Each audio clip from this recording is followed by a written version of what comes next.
नमस्ते साथियों। जो फोर्थ ग्रेड की आंसर की आई है उसमें जो क्वेश्चन मैंने बताया था आपत्ति वाले, तो उसका आज मैंने पीडीएफ तैयार कर लिया है। ठीक है। अब इसमें दिक्कत ये है कि बहुत सारे बच्चों के जो क्वेश्चन नंबर है वो अलग अलग है, एक ही क्वेश्चन के अलग अलग क्वेश्चन नंबर है। तो उसमें मैं एक पीडीएफ बनाऊंगा तो सभी के काम में नहीं आएंगी वो, कि मुझे सबके अनुसार अलग अलग बनाना पड़ेगा। इसलिए मैंने टेलीग्राम चैनल बनाया है, तो उस पर आप जुड़ जाइए। मैं डिस्क्रिप्शन में लिंक दे दूंगा, या फिर व्हाट्सअप नंबर जो है मेरा उस पर आप मुझे मैसेज कर सकते हो, तो वहाँ भी आपको लिंक मिल जाएगी। यहाँ मैं आपको पूरी प्रोसेस बता देता हूँ किस प्रकार से आपको आपत्ति लगाना है, और जो मैं आपको प्रूफ दूंगा तो आपको पीडीएफ कैसे बनाना है। पीडीएफ आपको बनाना रहेगा क्योंकि आपको क्वेश्चन लगाना रहेगा। ठीक है, तो पीडीएफ आप बना लेना, मैं आपको बता दूंगा। देखिए, तो सबसे पहले जो रहेगा इस प्रकार से कुछ प्रोसेस रहेगा आपका। नहीं, ये और किसी एग्जाम का है, थोड़ा वो शायद चेंज हो सकता है, लेकिन ऐसे ही रहेगा कि आपको सब्जेक्ट डालना होगा। मतलब आपका पेपर फर्स्ट है या सेकेंड है। अगर एक ही पेपर है तो एक ही paper select, first paper select करना होगा। फिर जो पेपर का कोड था वो कोड आपको डालना रहेगा। क्वेश्चन नंबर आप डालोगे तो जो आयोग ने आंसर माना है वो यहाँ पे अपने आप आ जाएगा। ठीक है। उसके बाद में आपको किस प्रकार की आपत्ति लगाना है कि दो ऑप्शन सही है, या फिर जो आयोग ने माना वो आंसर गलत है और जो आप मान रहे हो वो सही है, वो सेलेक्ट करना रहेगा, है ना। तो आपको आपने जो माना है वो आंसर का रहेगा। वही आपको यहाँ पे और भी ऑप्शन आएंगे, है ना, इसमें कम है लेकिन और भी ऑप्शन आएंगे जिसमें आपको डालने का आएगा ऑप्शन, तो आप उस हिसाब से डाल लेना कि क्या क्या पूछा गया है उसमें। जैसे कि बुक का नाम आएगा कि किस बुक का आप रेफरेंस दे रहे हो, प्रमाण दे रहे हो, तो उस बुक का नाम आएगा, संपादक आएगा, उस बुक का पेज नंबर आएगा, तो वो आपको डालना रहेगा। अरे यहाँ फाइल का है, अगर फाइल आपकी 1 MB की जगह मांग रहा है वो, तो आप कम 2-3 बुक का प्रमाण मत डालना, एक ही बुक का डालना। अगर 2-3 बुक के पेज का अगर आप 1 MB में कन्वर्ट कर पा रहे हो तो आप डाल सकते हो। अगर आप 3 बुक का प्रमाण दे रहे हो या 2 बुक का दे रहे हो तो उसके लिए भी आपको एक ही क्या बनाना पड़ेगा, पीडीएफ बनाना पड़ेगा। ठीक है, तो हिसाब से आपको डालना रहेगा। चलिए देखिए, ये तो आपकी वो आई प्रोसेस थी। अब जो आप पीडीएफ बनाओगे किस प्रकार से, तो सबसे पहले आपको क्या करना है, क्वेश्चन लगाना है। आपको इस क्वेश्चन पे अगर आपत्ति लगाना है तो क्वेश्चन संख्या क्या है, यहाँ पे 58 है, तो क्वेश्चन संख्या यहाँ होना चाहिए। अरे क्वेश्चन रहेगा सबसे पहले पेज। ठीक है।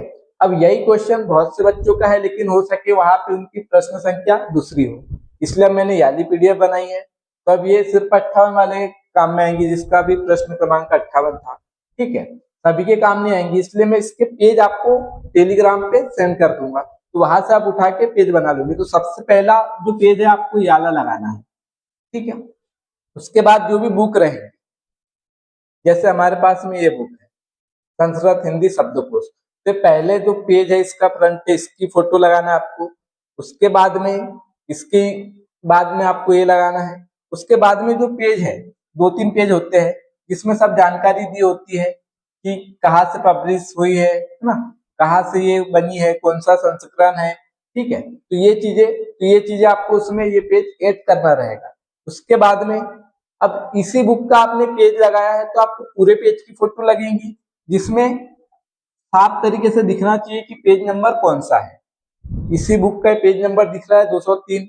इसमें आपको पूरी चीज पे तो फोकस नहीं करना है, जिस पे फोकस करना है उस पे आप ये एडिट कर देना। तो जैसे हमको उच्चारण वाले पे करना है तो हमने कर दिया, तो डायरेक्ट ध्यान इस पे जाएगा। ठीक है, इस प्रकार से आपको करना है।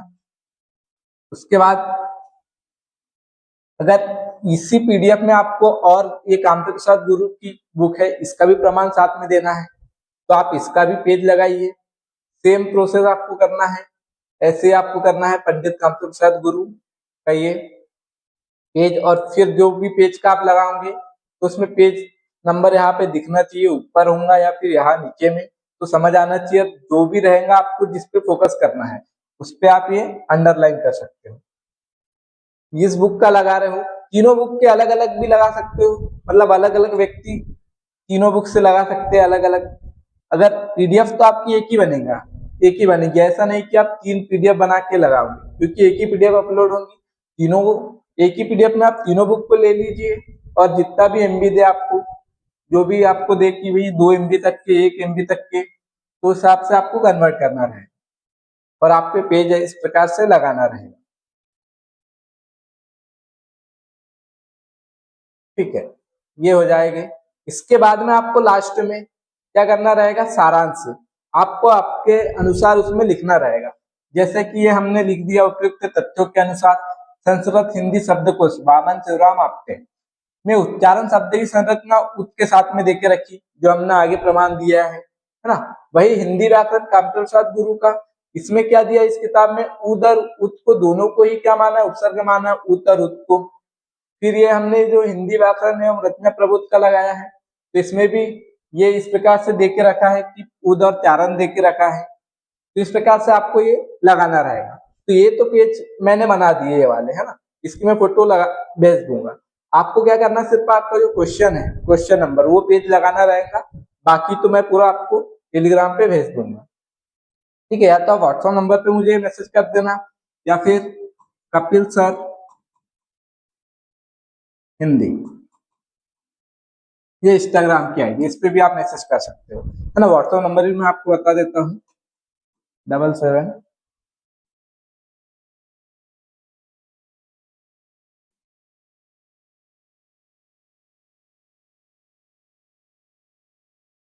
इस नंबर पे आप व्हाट्सएप कर सकते हो कि सर टेलीग्राम पे लिख के भेजिए, है ना। वैसे तो मैं वीडियो में लगा दूंगा डिस्क्रिप्शन में, तो आप वहां से ज्वाइन हो सकते हो उसमें। चलिए, ये जितने भी प्रश्न मैंने आपको बताए थे सबके मैंने कर दिए। जैसे तरंगिनी वाला है, चांदनी वाला एक प्रश्न था, है ना, एक बुद्धि वाला प्रश्न था, ये दुशासन वाला प्रश्न है एक, और एक ये उच्चारण वाला, और एक जो प्रश्न है चिड़िया वाला, जिसको डच मानना चाहिए, है ना, वो प्रश्न बिल्कुल सही है।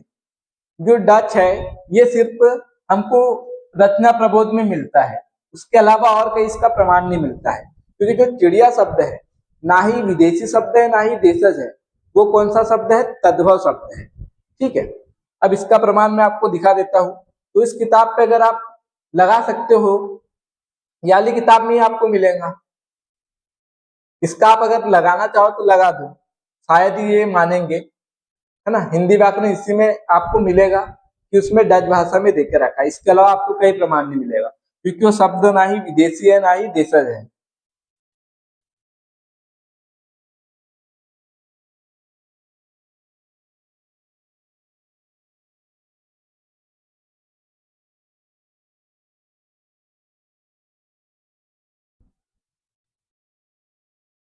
देखिए, जो टेलीग्राम की आईडी है वो भी कपिल सर हिंदी के नाम से बनी है। ठीक है, देखिए, ये शब्दकोश है हमारे पास में श्याम सुंदर बहादुर का, दो तीन शब्दकोश हमारे पास, श्याम बहादुर वर्मा का है ये, है ना, श्याम बहादुर वर्मा का। इसमें आप देखोगे ये दिया हुआ है चिड़िया, संस्कृत में चट्टिका है, इससे संस्कृत में चट्टिका है, ये बिगड़ के बना प्राकृत में चिड़िक, और फिर प्राकृत से बिगड़ के बना चिड़िया। तो ये क्या है, तत्सम है, और चिड़िक है अर्ध तत्सम, और जो चिड़िया है ये तद्भव है। ठीक है, आगे मैं और आपको प्रमाण दिखाता हूँ। ये हमारे पास में वामन शिवराम आपटे का शब्दकोश है, हिंदी संस्कृत शब्दकोश, इसमें देख के रखा है चटक चिड़िया, है ना, चटका चटिका, ये यहाँ पे देखे रखा है चिड़िया तद्भव, ये तत्सम है, इसका तद्भव क्या है, चिड़िया है। तो डच भाषा का भी नहीं है, क्योंकि इसका कोई प्रमाण हमको नहीं मिलता है, हमको दो तीन किताबों में मिल जाएगा ये तत्सम तद्भव है।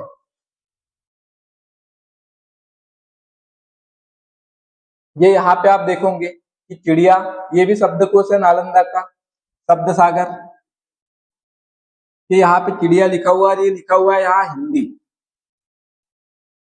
इस प्रकार से। तो इसका मतलब ये है यहाँ पे शब्दकोश में कि हिंदी का मतलब ये तद्भव शब्द है, संस्कृत से आया है, ये तद्भव शब्द है। तो यह ये भी हमारे पास प्रमाण है। और एक है हिंदी शब्द अर्थ प्रयोग, ये बुक है हरदेव बहारी की, ये बुक है। ठीक है, अब प्रश्न संख्या 100, ये पेज नंबर यहाँ पे दिया है, ये बुक का नाम भी है हरदेव बहारी की, इसमें दिया हुआ है तत्सम तद्भव। तो यहाँ पे ये तद्भव इधर साइड दे दिया है इसमें, ये तद्भव चट्टिका और इसका ये तत्सम है, और तद्भव क्या है, चिड़िया है। ठीक है, तो इस प्रश्न पे आपत्ति अगर आपको लगाना हो तो आप लगा सकते हो उस प्रमाण से जो आपके राजस्थान की बुक है 9th से 12th तक की, उससे अगर आप लगाना चाहो तो। बाकी इसका जो सही है, चिड़िया जो शब्द है वो तद्भव शब्द है, ना ही विदेशी है ना ही देशज है। ठीक है, टेलीग्राम का जो चैनल है वो इसी नाम से है, कपिल सर हिंदी। ठीक है, अगर कोई क्वेश्चन रह गया हो या फिर कोई डाउट हो तो जो मैंने व्हाट्सएप नंबर दिया है उस पर आप मुझे मैसेज कर सकते हो, पूछ सकते हो। धन्यवाद।